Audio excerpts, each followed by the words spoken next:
বিশ্বকাপের সেমিফাইনালে মুখোমুখি হচ্ছে আর্জেন্টিনা বনাম ইংল্যান্ড। কিন্তু ম্যাচ শুরু হওয়ার আগেই ফলাফল জানিয়ে দিল জ্যোতিষী বিড়াল।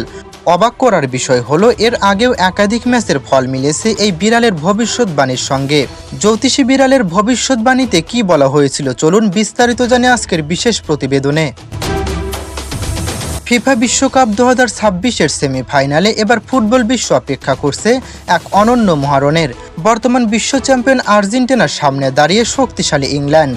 বাংলাদেশ সময় আগামী 16 জুলাই বৃহস্পতিবার দিবাগত রাত 1টায় যুক্তরাষ্ট্রের আটলান্টার মার্সিডিজ বেঞ্চ স্টেডিয়ামে গড়বে এই হাই ভোল্টেজ লড়াই। কোয়ার্টার ফাইনালে সুইজারল্যান্ডকে 3 গোলে হারিয়ে দারুণ আত্মবিশ্বাস নিয়ে সেমিফাইনালে উঠেছে লিওনেল মেসির আর্জেন্টিনা।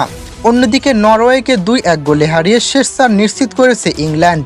তাই ফাইনালে ওঠার লড়াইয়ে কোনো দল 1 ইঞ্চি জমিও ছাড়তে রাজি নয়।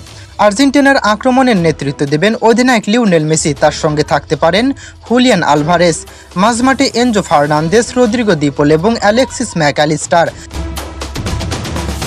আর রক্ষণভাগে রোমেরো লিসান্দ্রো মার্তিনেস এবং গোলবারের নিচে এমিলিয়ানো মার্তিনেস। সব মিলিয়ে দুর্দান্ত একাদশ নিয়ে মাঠে নামতে পারে আলভেস লেস্তেরা। অন্যদিকে ইংল্যান্ডও রয়েছে দুর্দান্ত ছন্দে। Jude Bellingham, Harry Kane, Phil Foden ও বুকায়ো সাকার মতো তারকাদের নিয়ে তারা যে কোনো মুহূর্তে ম্যাচের মোড় ঘুরিয়ে দিতে সক্ষম। তাই এই ম্যাচে ছোট্ট একটি ভুলও হতে পারে বিদায়ের কারণ। এবার আসা যাক সেই জ্যোতিষী বিড়ালের ভবিষ্যৎবাণীতে। সামাজিক যোগাযোগ মাধ্যমে ছড়িয়ে পড়া সেই ভিডিও অনুযায়ী জ্যোতিষী বিড়াল এই ম্যাচে ইংল্যান্ডকে সামনে এগিয়ে রেখেছে। তবে মনে রাখবেন, এই ধরনের ভবিষ্যৎবাণী শুধুই বিনোদনের জন্য। বাস্তবে কোন দল জিতবে আর কোন দল হারবে সেটি নির্ধারণ করবে মাঠের পারফরমেন্স, খেলোয়াড়দের লড়াই এবং ম্যাচের পরিস্থিতির উপর। আর প্রকৃত ফলাফল একমাত্র মহান সৃষ্টিকর্তাই জানেন। এবারের বিশ্বকাপে আপনি কোন দল সাপোর্ট করছেন তা অবশ্যই আমাদের কমেন্টে জানাবেন।